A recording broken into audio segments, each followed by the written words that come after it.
प्यारे बच्चों, अभी तक हम लोग यमुना छवि पढ़ रहे थे और 3 कविताओं तक का हमने अध्ययन कर लिया था। आज 4 से हम लोग इसका अध्ययन करेंगे, लेकिन उसके पहले आप यह वीडियो कहाँ से देख रहे हो, किस जिले से देख रहे हो, किस गांव से देख रहे हो, तो अपना नाम, गांव और जिला अवश्य लिखें ताकि ये मालूम होता रहे कि लोग कहाँ कहाँ से इसको देख रहे हैं। तो कमेंट बॉक्स में अपना नाम, गांव और जिला अवश्य डालें और कुछ भी पूछना हो कमेंट में अवश्य लिखें। फिलहाल वीडियो पर जब भी आए तो अपना नाम, अपना गांव और अपना जिला अवश्य डालें, तो इससे हमें मालूम पड़ता रहेगा कि आप किस जगह से, किस क्षेत्र से देख रहे हैं, किस क्षेत्र के लोग ज़्यादा देख रहे हैं, यह हमें मालूम पड़ता रहेगा। हम उसी क्षेत्र के अनुसार पढ़ाने का प्रयास करेंगे। आइए, अभी तक हम लोग यमुना की सुंदरता भारतेंदु हरिश्चंद्र ने अपने लेखनी के द्वारा की और लगभग सभी जो यह यमुना छवि में 6 कविताएं दी गई हैं, सब में मानव मनहु शब्द आया है अर्थात सब में उत्प्रेक्षा अलंकार है। 56 छंद है, उत्प्रेक्षा अलंकार है। उपमा भी आपको बहुत सारे मिले, रूपक भी मिलेंगे, तो जहां जहां इसकी व्याख्या होगी, जहां जहां पर इसका प्रयोग होगा उसको हम बताते रहेंगे। आइए, अब यमुना जी भारतेंदु हरिश्चंद्र को कैसे दिखाई पड़ी।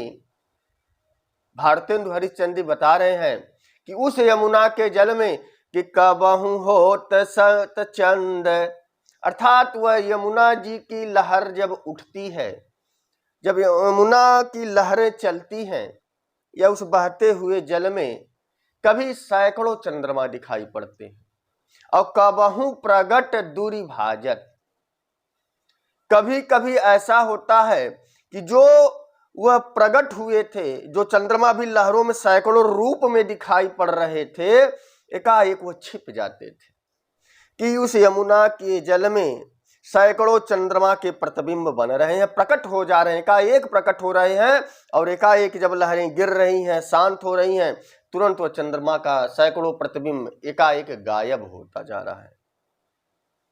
दूसरी लाइन में बताया कि पवन गवन बस बिंब रूप, पवन के गमन है माने गमन, पवन के चलने मात्र से जो बिंब है, किसका बिंब, उस चंद्रमा का जो प्रतिबिंब है, जो चंद्रमा की छाया है, वह रूप जल मैं बहुसाजत, जब जब हवा की झकोरें या हवा चल रही है, उस हवा के चलने से यमुना जी के जल में लहरें उत्पन्न हो रही हैं। जब लहरें उत्पन्न हो रही हैं तो सैकड़ों चंद्रमा का प्रतिबिंब उस यमुना जी के जल में बन जा रहा है।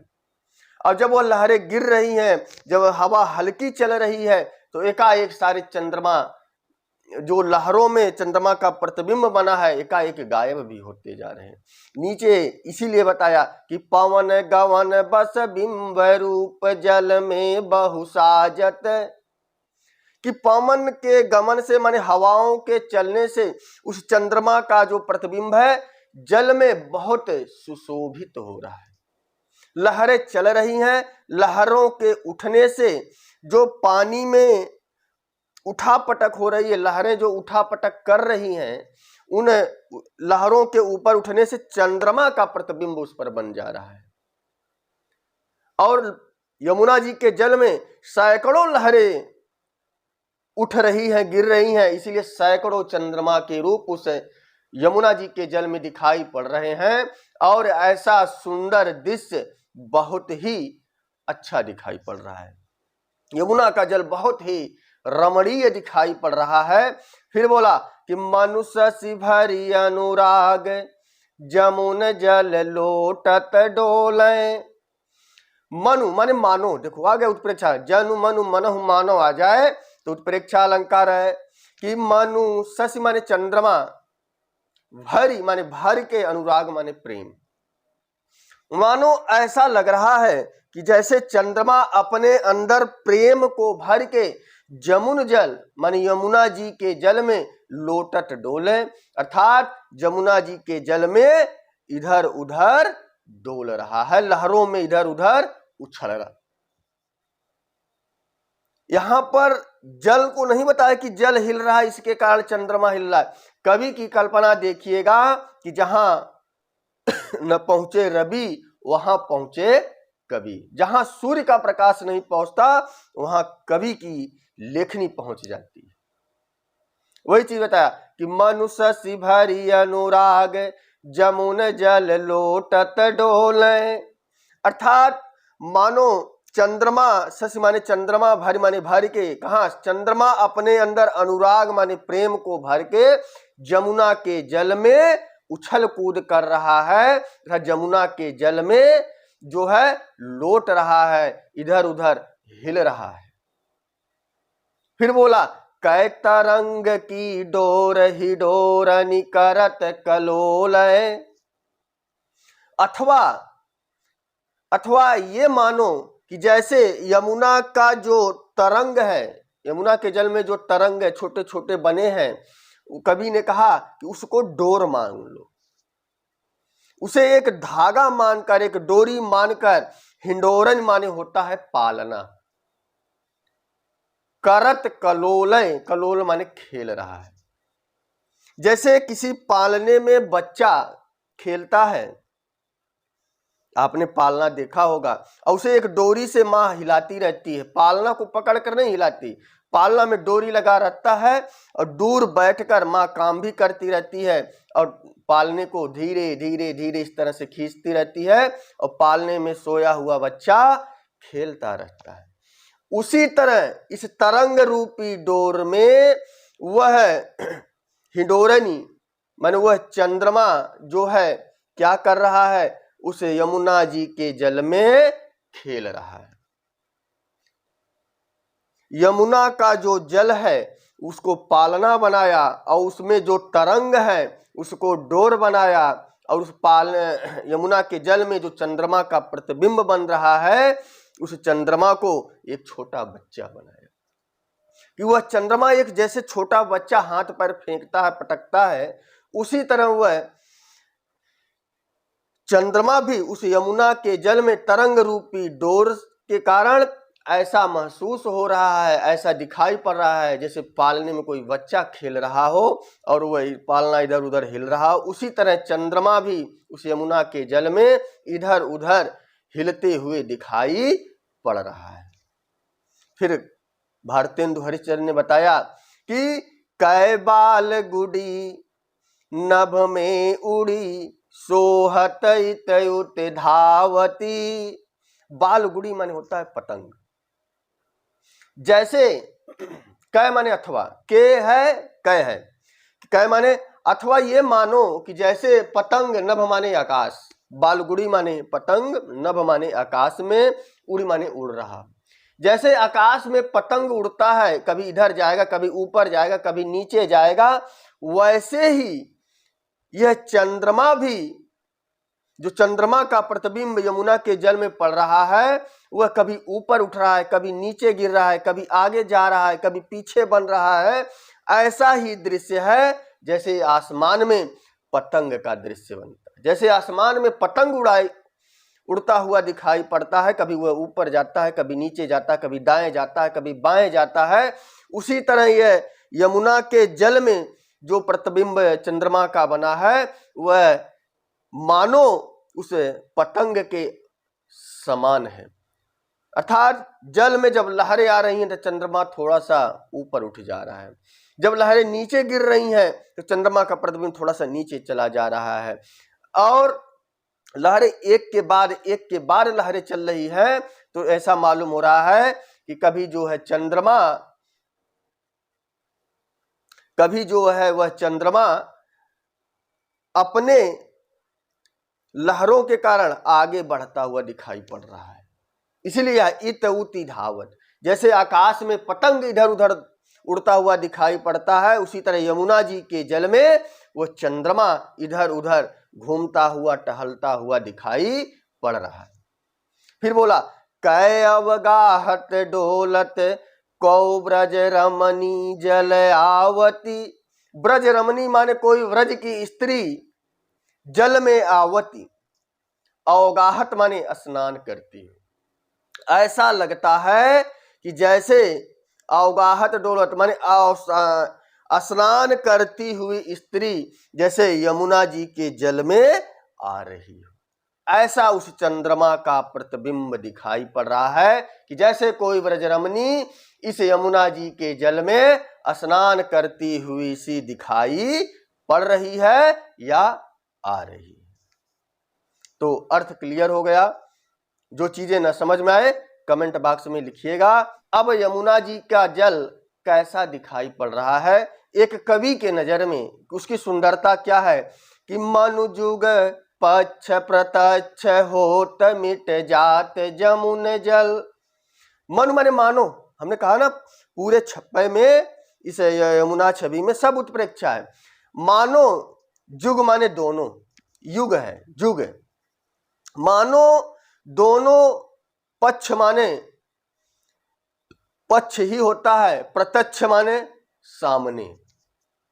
ध्यान देना कि जब चंद्रमा का प्रतिबिंब यमुना के जल में दिखाई पड़ रहा है तो पूरा यमुना का जल धवल हो जा रहा है, और जैसे ही यमुना में चंद्रमा का प्रतिबिंब छिप जा रहा है पूरी यमुना जो है कृष्ण रंग की दिखाई पड़ रही है। और हमारे सृष्टि में भी नियम है कि हमारे यहाँ दो पक्ष होते हैं। जो रातें उजली होती हैं वह शुक्ल पक्ष कहलाता है, और जो रातें काली होती हैं वह कृष्ण पक्ष कहलाता है।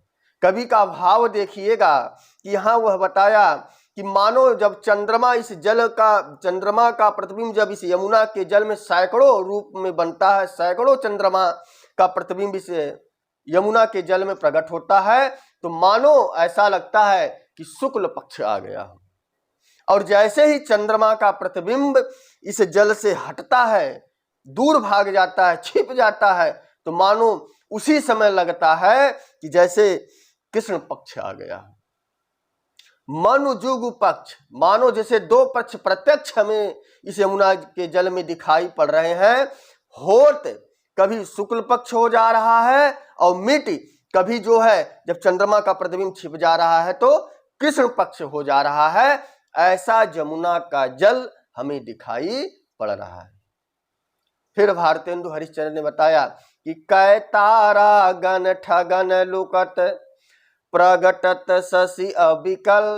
अविकल माने व्याकुल होकर। बोले कै माने अथवा ऐसा लगता है कि सारे तारागण, ठगन माने ठगने के लिए, लुका ठगन माने ठगने के लिए, ठगने का अर्थ यहां पर हो जाएगा सम्मोहित करने के लिए।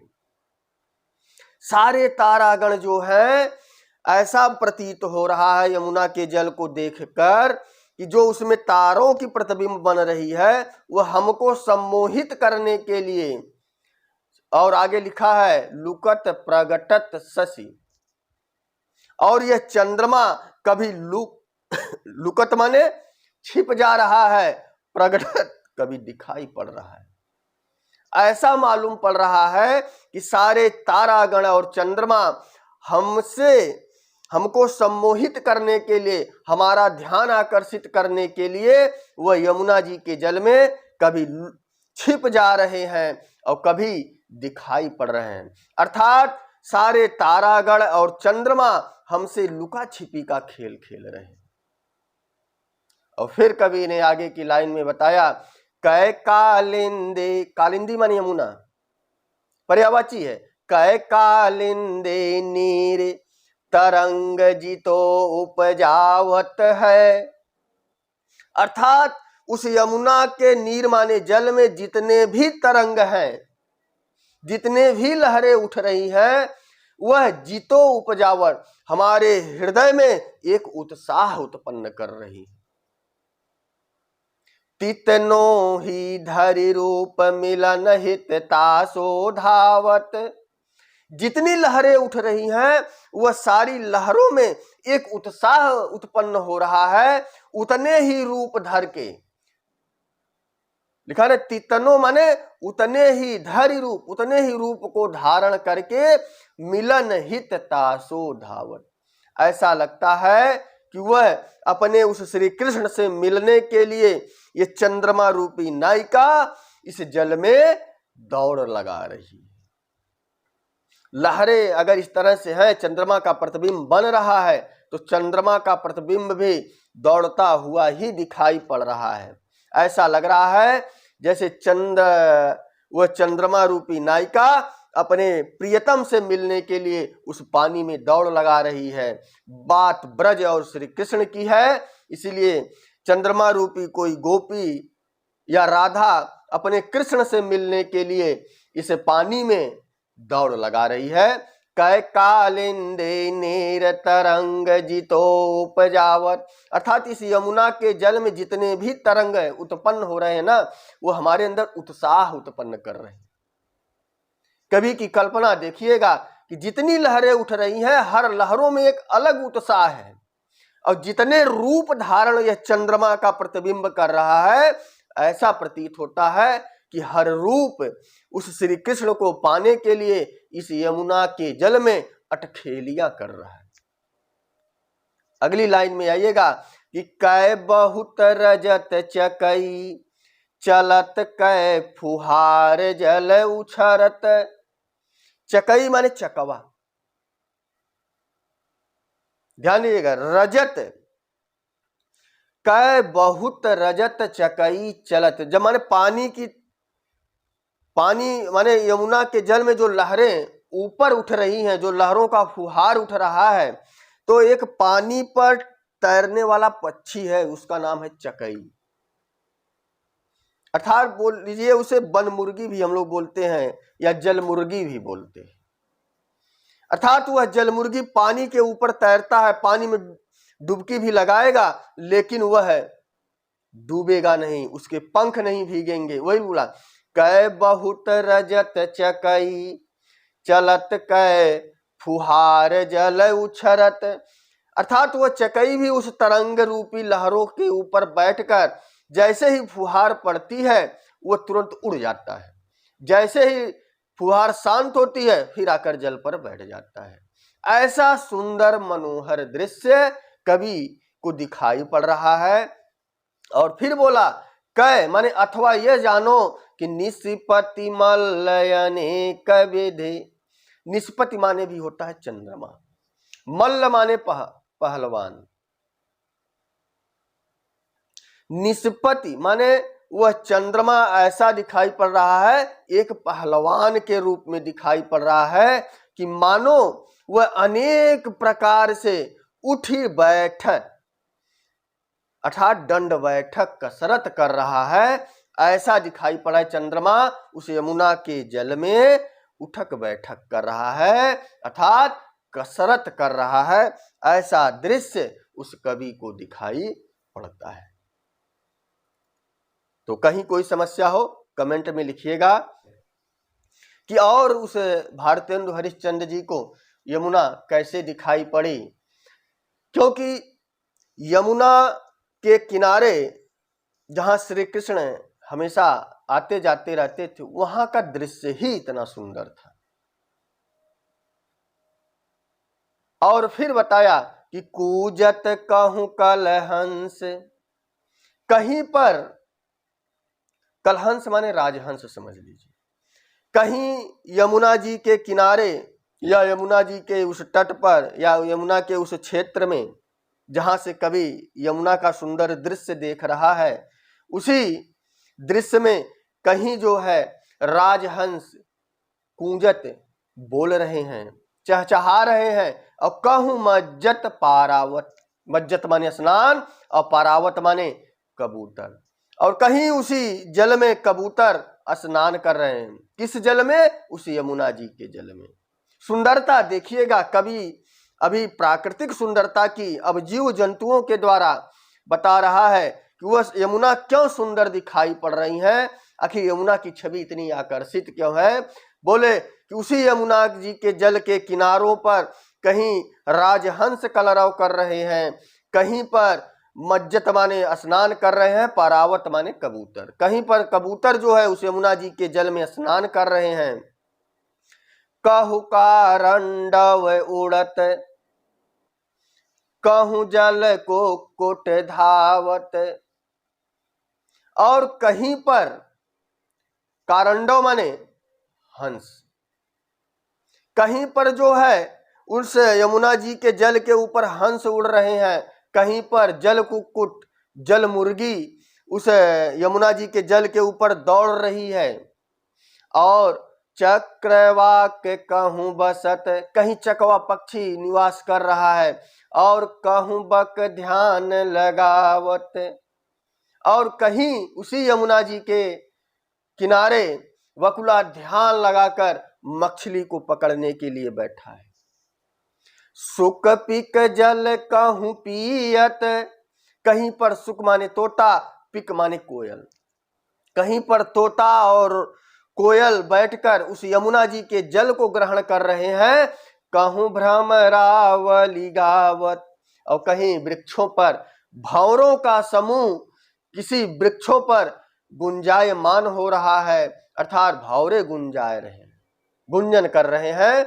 और कहूँ तट पर नाचत मोर, और उसी यमुना जी के किसी किनारे पर, किसी तटों पर, किसी एक तट पर मोर नाच रहे हैं।